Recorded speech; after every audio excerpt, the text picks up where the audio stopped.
Sungguh sukacita besar saya bisa berada di tengah-tengah saudara. Saya perkenalkan, nama saya Samuel Tarigan. Berasal dari kota Bandung, saya pertama kali diundang ke tempat ini. Saya mengucapkan terima kasih untuk Pastor Jusak, Pastor Billy dan juga Ibu Elisa tempat ini yang memberikan kesempatan saya membagikan firman Tuhan buat kita semua. Bagian firman Tuhan yang akan dibagikan sepanjang hari ini adalah dari sebuah seminar sebenarnya yang sudah diadakan di YHS di beberapa tempat. Saya bersuka cita karena ada kesempatan untuk membagikan terutama untuk kaum profesi. Berapa banyak dari saudara di sini yang punya pekerjaan? Wah, hanya 20%. Saya percaya kita semua punya pekerjaan, amin.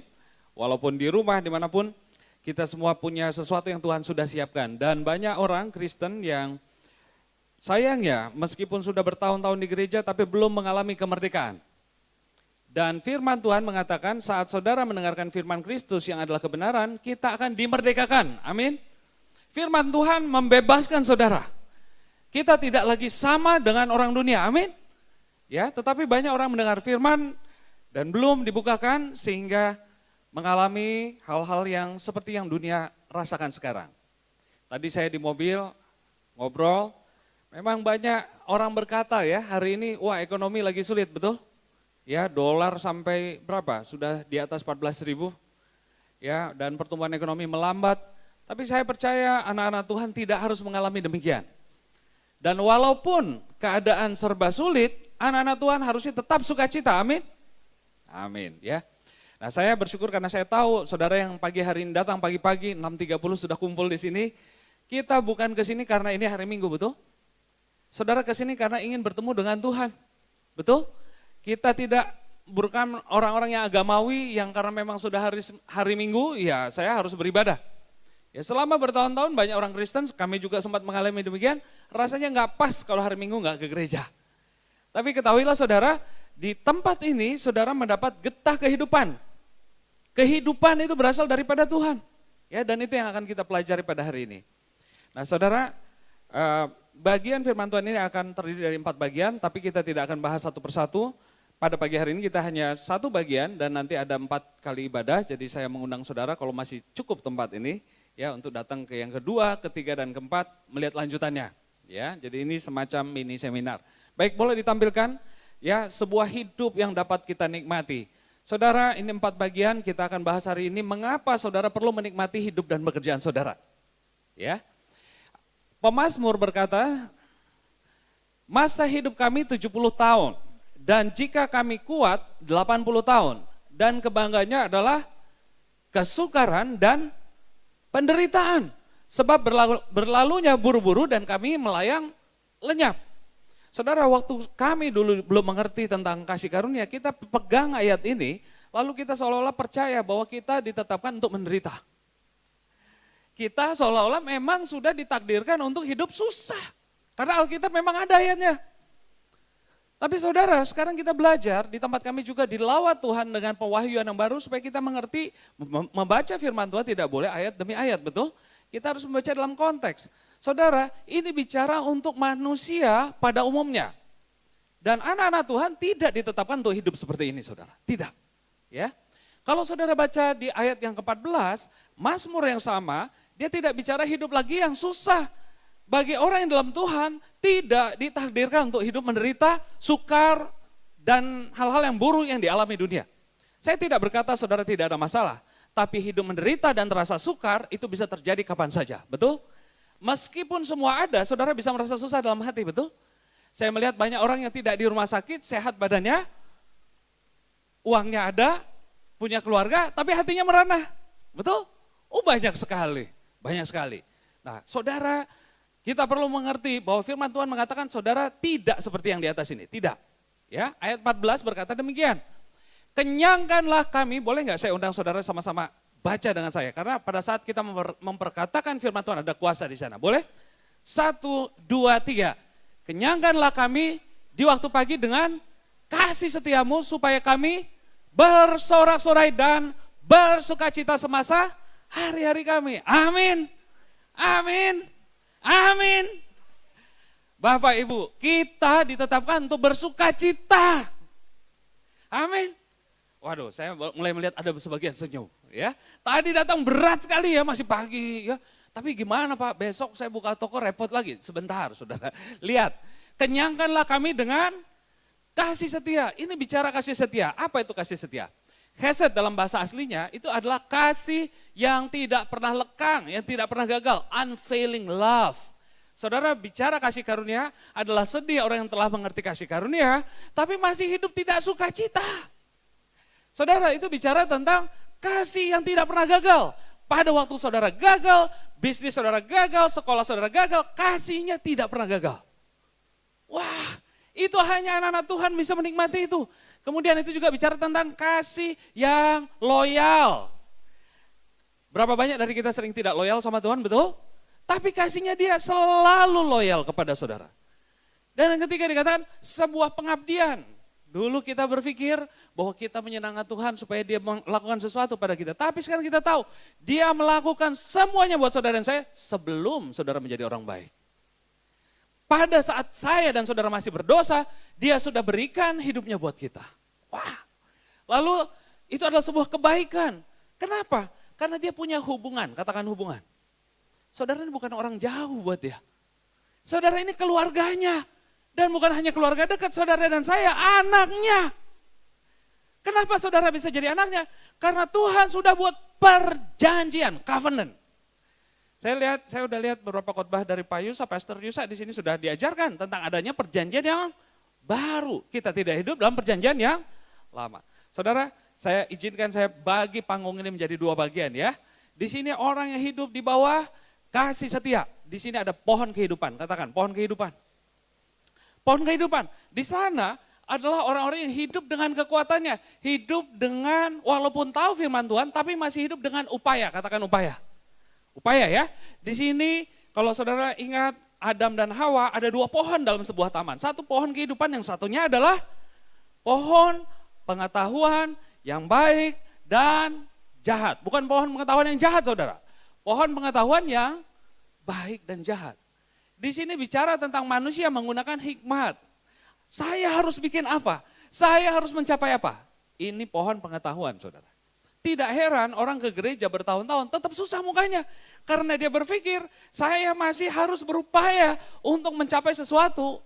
Baru saya bisa berharga. Baru saya bisa mencapai sesuatu dalam hidup ya. Hidup seperti dalam kutuk, mumet.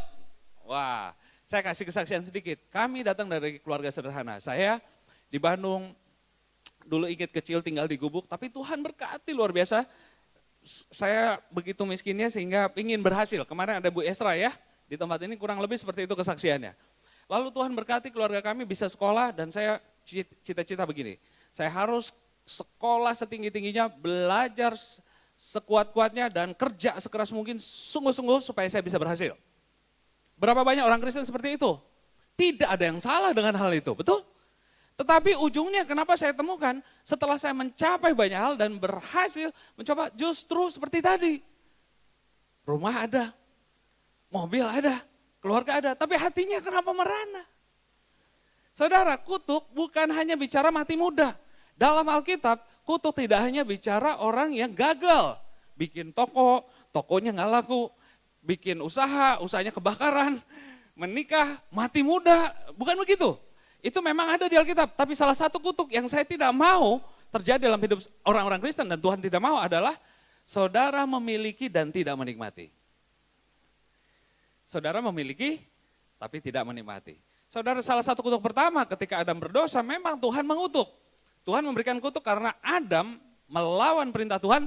Dia, Adam dan Hawa bukan makan dari pohon kehidupan, dia makan dari pohon yang satu. Dari pohon pengetahuan yang baik dan yang jahat. Adam dan Hawa mau berjalan sendiri, itu masalahnya. Sedangkan pohon kehidupan, seolah-olah kita akan bingung kalau dengar firman Tuhan. Kenapa Tuhan tidak mau Adam dan Hawa tahu apa yang baik dan yang jahat? Kenapa? Karena Tuhan mau manusia senantiasa tergantung kepada dia. Amin. Bukan berjalan sendiri.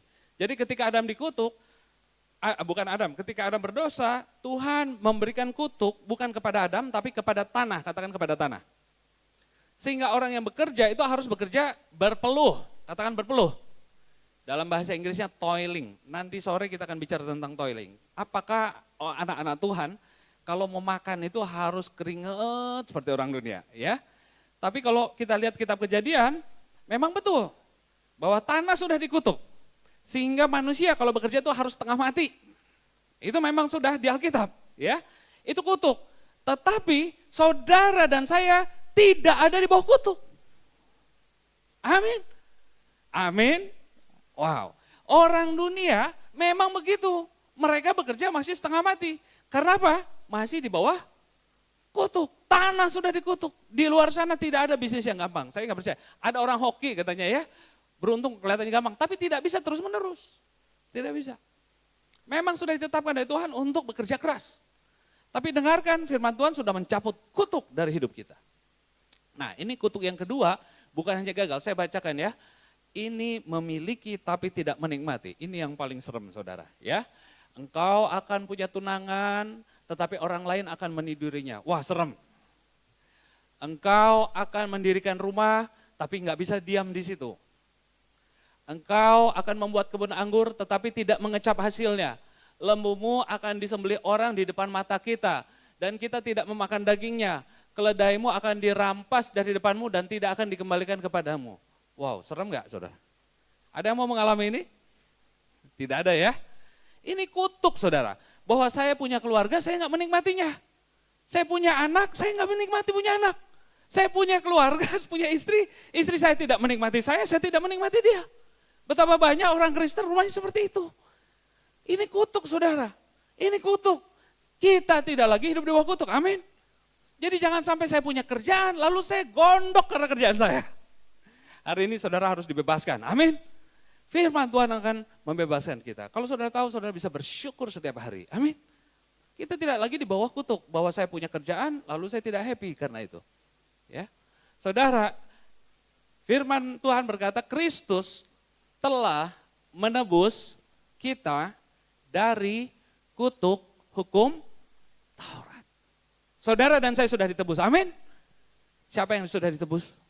Ayo berikan kemuliaan buat Tuhan. Berikan yang meriah. Bilang, saya sudah ditebus. Tidak ada kutuk di rumah saya. Tidak ada ya, tidak ada kutuk. Saudara akan bisa menikmati apapun hidup saudara. Pekerjaan saudara sudah bisa enjoy, betul? Ya, ini saya ingin saudara betul-betul mengalaminya. Karena hidup itu tidak seperti yang dilihat di luar, ya. Siapa di sini yang ingin hidup berhasil? Ya, gerejanya YHS. Yakin hidup sukses. Saudara harus sukses, betul? Tuhan ingin saudara berhasil. Siapa di sini yang ingin hidup bahagia? Bukan hanya sukses tapi bahagia? 99,7%. Sekarang saya tanya sekali lagi, siapa yang ingin hidup bahagia? 100%, amin. Kita semua ingin hidup bahagia. Hidup sukses, hidup bahagia. Siapa yang ingin jadi berkat buat orang lain? Semuanya ingin jadi berkat, amin. Sebelum saudara jadi hidup sukses, sebelum saudara berbahagia dalam hati, sebelum saudara jadi berkat buat orang lain, saudara harus hidup dulu. Pak, saya ke gereja hari ini, Pak. Saya nggak ke dokter, saya nggak di rumah sakit, saya nggak di peti mati, saya nggak di kuburan. Masa saya nggak hidup? Dengar saudara, firman Tuhan bilang apa? Coba kita lihat ya. Ini pohon dua ini di rumah saya. Satu di dalam rumah, satu di luar. Ini pohon di luar, ini pohon di dalam. Yang suka tanaman tahu jenis pohonnya, ini pandan Bali, ini sikas. Ya.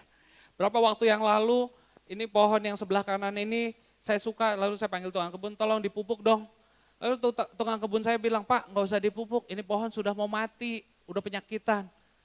Wah masa itu kan masih bagus, lebih bagus mana yang kiri atau yang kanan? Yang kanan apa yang kiri? Yang kanan ya, daunnya segar, yang ini sudah nggak ada daun. Oh begitu ya Pak ya? Sementara yang kiri saya nggak suka karena ini sudah botak, kena penyakit, kena jamur, lalu daunnya rontok satu persatu dan akhirnya tanggal dan tinggal pokoknya tinggal tunggulnya.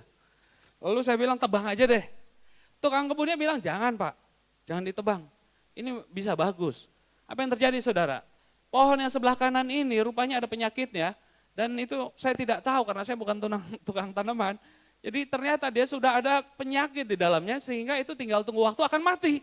Dia tekan sebentar aja, dikit saja itu pohon sudah kropos dalamnya. Banyak penyakit di dalamnya. Amin. Lalu saya bingung lihat pohon ini, wah kelihatan seger tapi ternyata sudah tinggal tunggu waktunya. Sementara pohon yang sebelah kanan, sebelah kiri, yang pohon sikas yang tadinya saya tidak suka, saya bilang saya suruh tebang, dia bilang jangan Pak, ini masih hidup, masih hidup, masih hidup. Tinggal tunggu waktunya akan berdaun kembali. Saya coba percaya kepada si tukang kebun, saya tunggu 3 bulan dan hasilnya saudara, betapa indahnya. Saudara, hidup saudara tidak seperti yang dilihat di luar. Saudara ditentukan apa yang di dalam saudara, haleluya. Di dalam saudara siapa?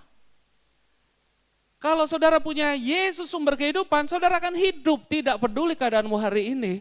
Tunggu waktunya dia akan keluar. Orang dunia boleh punya keluarga, kelihatannya punya mobil, punya usaha maju, itu di luar saudara. Pertanyaannya bukan yang di luar. Di dalam.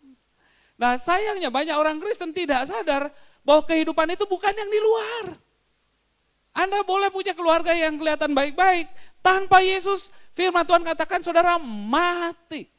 Coba kita lihat ya. Kehidupan itu karena ada 3, 1 tubuh, 1 jiwa, 1 roh. Bios, psike, zoe. 3-tiganya ada di Alkitab, di bahasa Indonesia pakai 1 kata, yaitu hidup. Ya. Jadi saudara nggak bisa bedakan.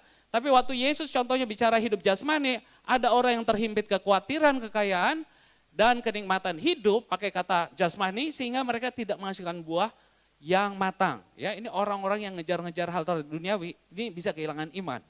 Ini yang firman Tuhan katakan. Tapi yang kedua bicara psike, asal katanya dari psikologi. Pernah dengar ya psikologi, ilmu tentang jiwa. Kalau biologi, ilmu tentang tubuh. Kalau psiko, ilmu tentang jiwa, ya. Nah, jiwa juga ada di Alkitab. Dikatakan tetapi barang siapa kehilangan jiwanya karena aku, ia akan memperolehnya. Orang yang melepaskan pikirannya, perasaannya, kemauannya demi Yesus, dia akan memperolehnya kembali. Itu yang Yesus katakan. Tapi hidup tidak hanya soal jasmani, hidup tidak hanya soal jiwa. Ada satu lagi, dan Yesus katakan dia adalah Zoe. Ketika Yohanes 1:4 berkata, di dalam Yesus ada hidup dan hidup itu adalah terang manusia.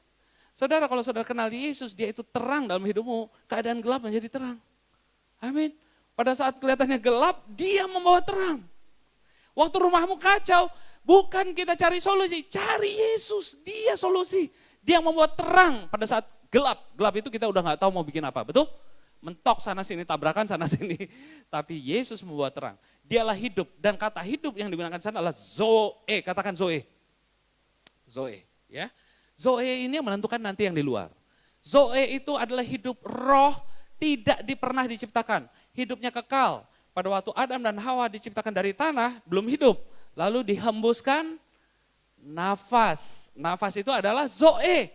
Jadi nafas itu manusia tidak pernah diciptakan hidup. Dia dari mati dibagikan, dihembuskan kehidupannya Elohim, kehidupannya Tuhan kita sendiri. Kehidupan itu yang dihembuskan, miliknya dia, miliknya Tuhan. Tubuh dan jiwa seseorang boleh hidup, tapi tanpa Zoe, tunggu waktunya dia akan mati. Bahkan pada saat hidup di dunia dia nggak bisa bersuka cita. Orang mati nggak bisa bersuka cita, amin. Siapa dari saudara di sini yang sudah menerima Yesus? Ayo, kelihatan di wajahnya. Saudara punya kehidupan ya. Saudara punya kehidupan. Apapun yang terjadi di sekitar saudara, saudara akan bangkit kembali. Tidak bisa dikalahkan. Karena hidup yang di dalam saudara itu, hidup yang ilahi, hidup yang kekal, dan hanya dimiliki oleh dia.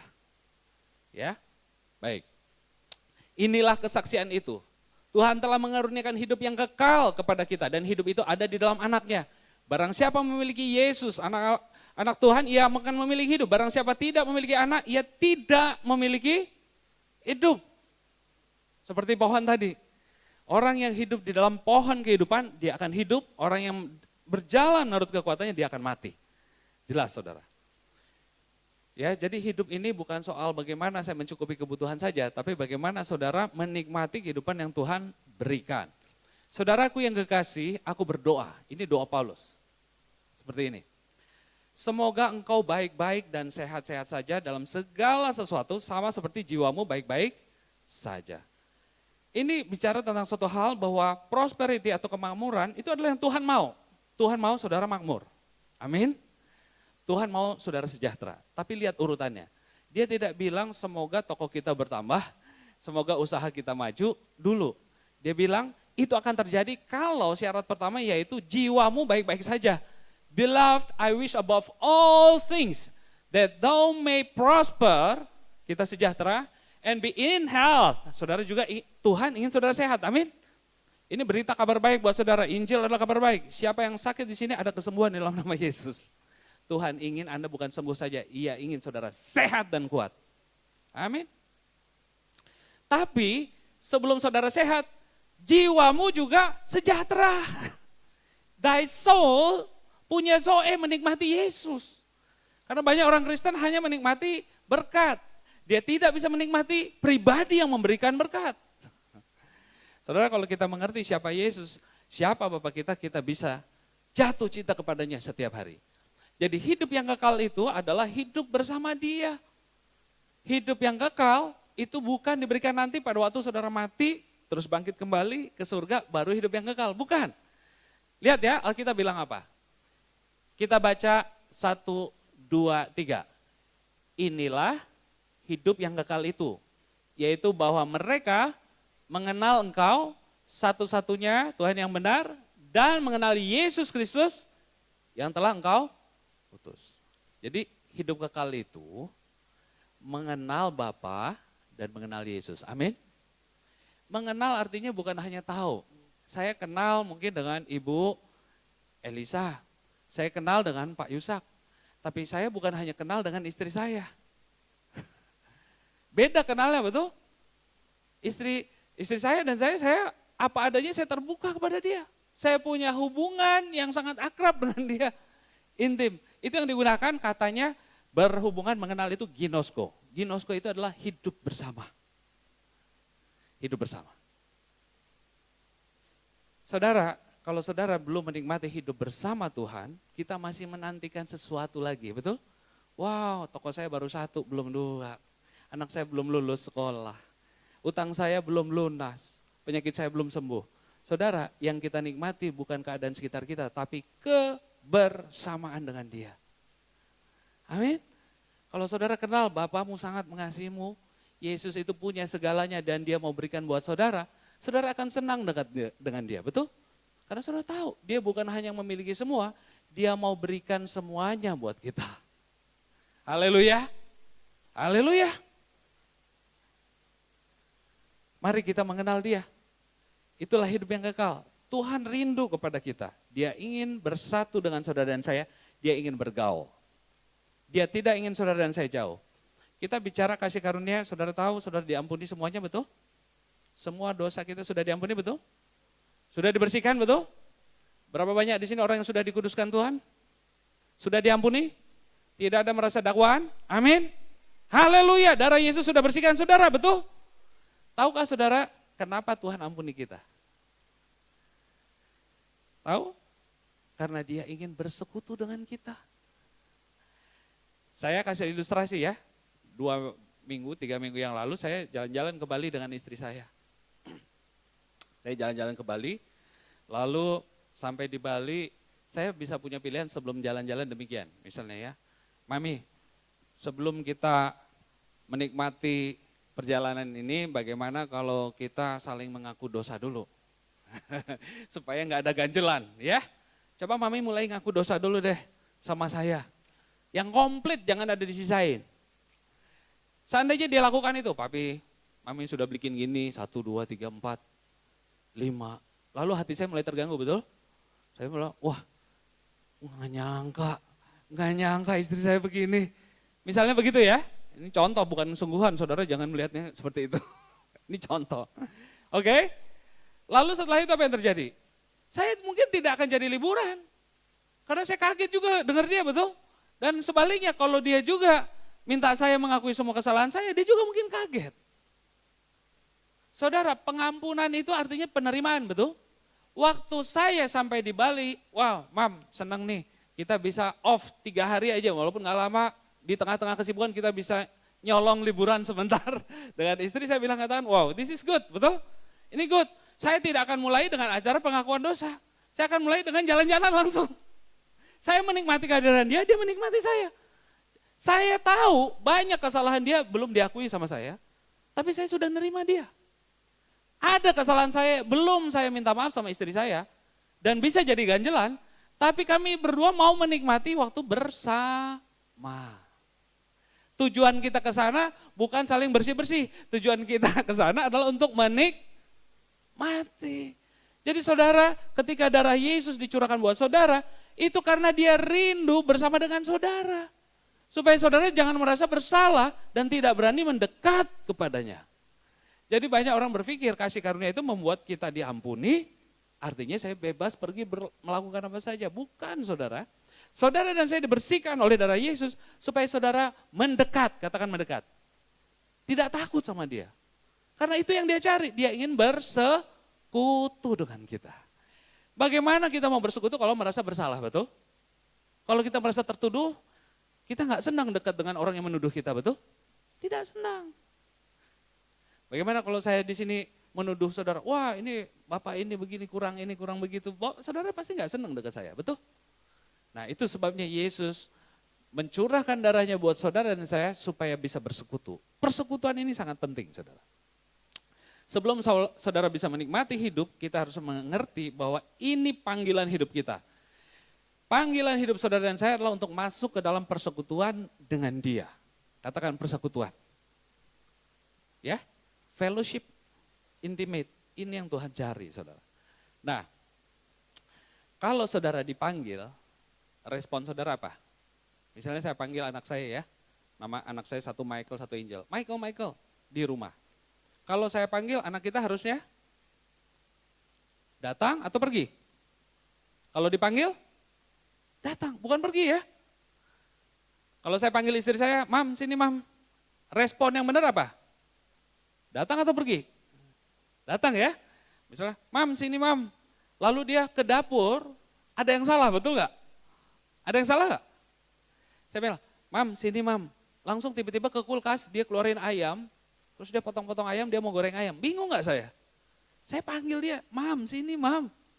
Malah sibuk, tiba-tiba dia ke belakang, dia ambil pel, dia ambil ember, lalu dia langsung ngepel rumah. Saya bingung saudara. Saya panggil malah kerja. Panggilan saudara, kalau dipanggil ya datang. Panggilan saya bukan jadi dokter, bukan jadi pendeta, bukan jadi pengusaha. Saya ada usaha, Tuhan tempatkan saya di usaha, tempatkan saya menjadi pemimpin perguruan tinggi di Bandung. Tahun 2002 Tuhan tempatkan saya jadi minta kita mendirikan sebuah perguruan tinggi namanya Institut Teknologi Harapan Bangsa. Iklan sedikit ya. Kalau saudara nanti mau anaknya kuliah di Bandung, itu tempat bukan hanya memberikan ijazah, sarjana dan sebagainya, tapi orang diperlengkapi untuk mengenal panggilan Tuhan dan misi Tuhan lewat dia. Ya, ilmunya bukan teologi, ilmunya sekuler. Jadi banyak yang anak-anaknya kerja di luar negeri, ya di Malaysia, di perusahaan-perusahaan terbaik dunia, itu belajar teknologi di sana. Di Kota Bandung, namanya ITHB. Kalau sudah mau lihat di web nanti ada, ya. Itu kami dirikan. Tapi saya sekarang mengerti dulu, nomor satu, panggilan saya bukan menjadi pendidik. Saya juga ada usaha, panggilan saya bukan pengusaha. Panggilan saya untuk bersekutu. Panggilan saudara apa? Kalau dipanggil, datang. Coba lihat ya. Elohim yang memanggil kamu kepada apa? Dipanggil kepada apa? Persekutuan. Dengan anaknya, Yesus Kristus Tuhan kita adalah setia. Saudara dipanggil bukan untuk kerja. Kalau dipanggil datanglah. Dia senang bersekutu dengan kita. Dia tidak melihat kesalahan saudara dan saya. Panggilan saya adalah untuk datang masuk ke dalam persekutuan. Haleluya. Jadi begini saudara, kenapa saya bisa menikmati hidup saya, dan saya percaya saudara juga bisa. Hidup saya nilainya tidak tergantung sama toko saya, usaha properti saya maju apa enggak tergantung saudara. Kalau saya sudah punya Yesus, artinya saya sudah masuk ke dalam persekutuan dengan dia, artinya saya sudah memenuhi panggilan dia. Amin. Amin. Artinya saudara dan saya sudah berhasil. Haleluya. Wah ini kelihatan Pak, tapi Pak, usaha saya belum, bagaimana nanti masa depan? Tenang saudara, di dalam Yesus ada segalanya. Yang penting saudara memiliki Yesus, memiliki Zoe, memiliki kehidupan. Saudara punya Yesus, saudara punya semua. Katakan amin.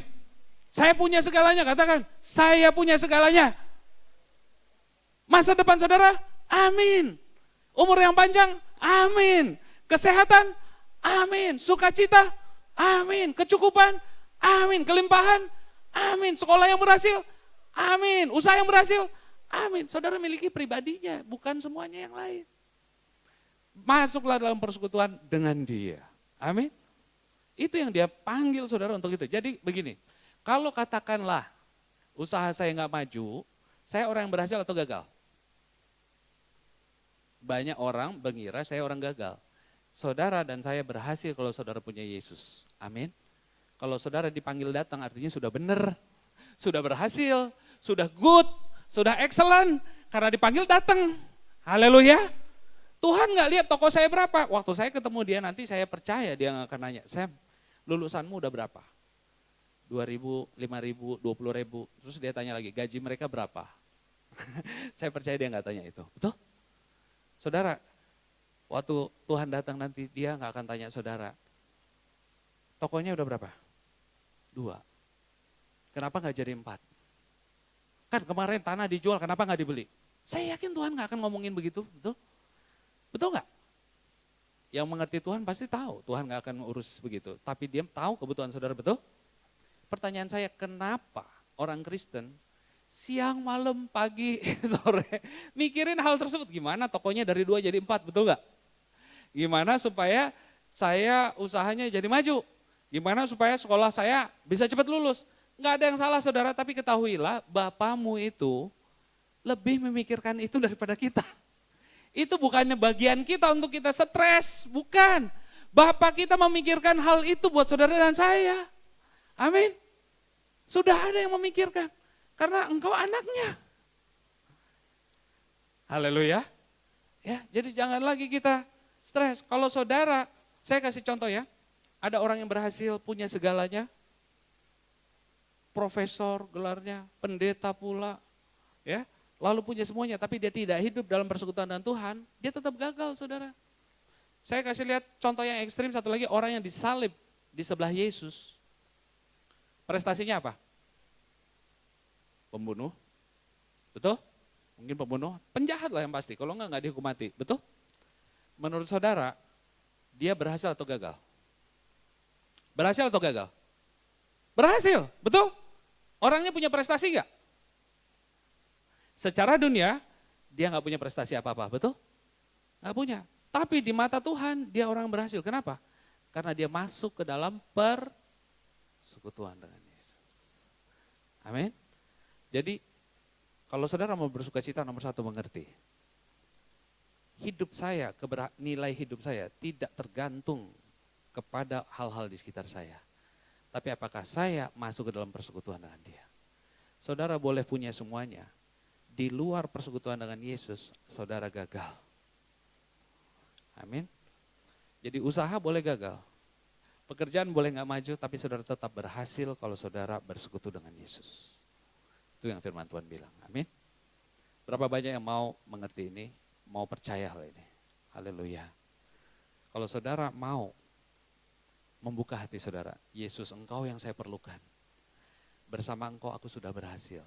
Saudara akan mengalami damai dalam hidup. Amin. Jadi bukan seberapa banyak gelar saya, uang saya di deposito yang menentukan saya berhasil, bukan. Itu semua Bapa akan berikan. Akan berikan karena dia mengasihi engkau.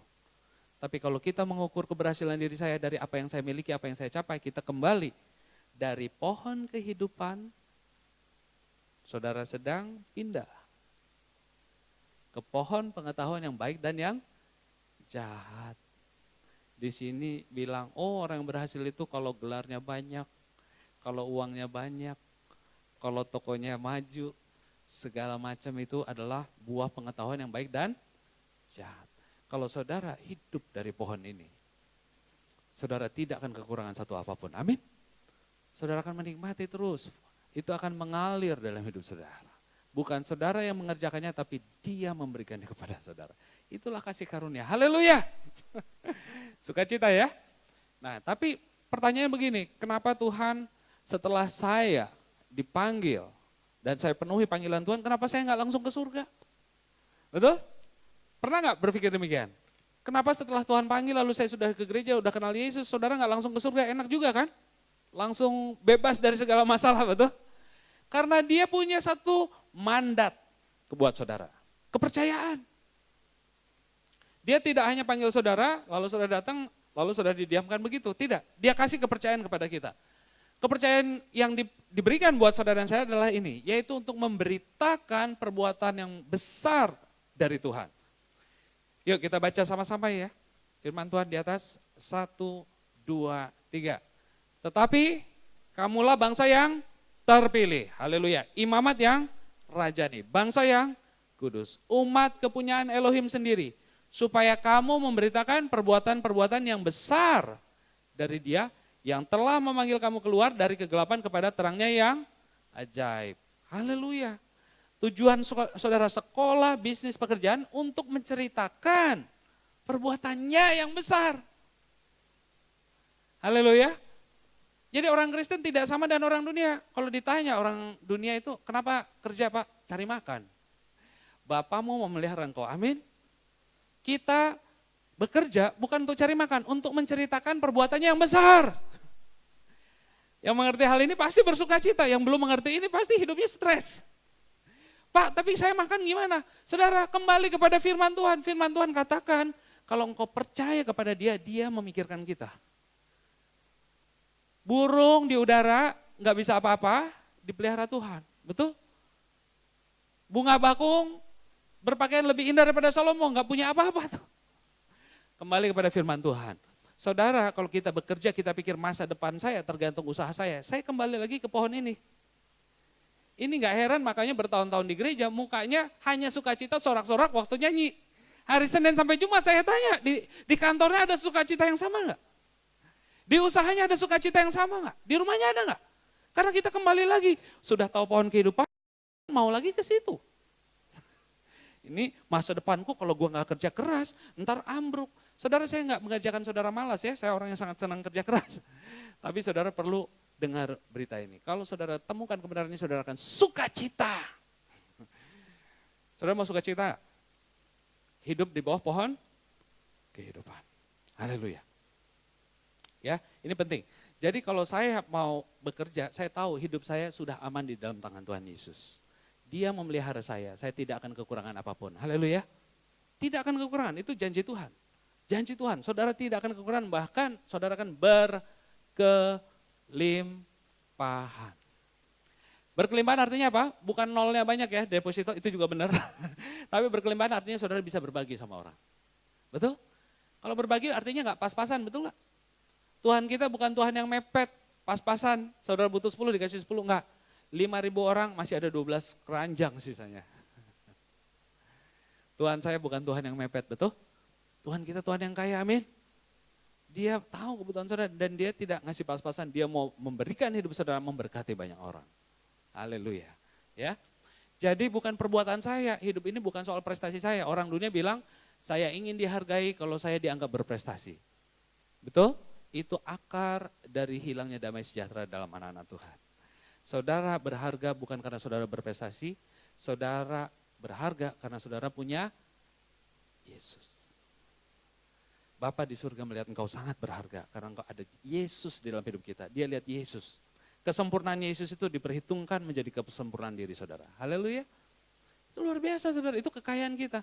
Dan Yesus tidak datang membawa tangan kosong, Dia membawa segalanya dalam hidup kita. Jadi saya ingin saudara mulai dibebaskan hari ini ya. Bukan sekolah kita, bukan gelar kita, bukan usaha kita, bukan hal-hal di sekitar kita yang membuat saya berharga. Tapi Yesus, haleluya. Ya, saudara tidak akan berkekurangan, saudara akan berkelimpahan. Dan bahkan lebih besar, lebih hebat, lebih baik dari yang saudara bisa bayangkan, saudara akan alami. Wah, ini udah terjadi banyak di rumah saya ya. Ini udah terjadi banyak.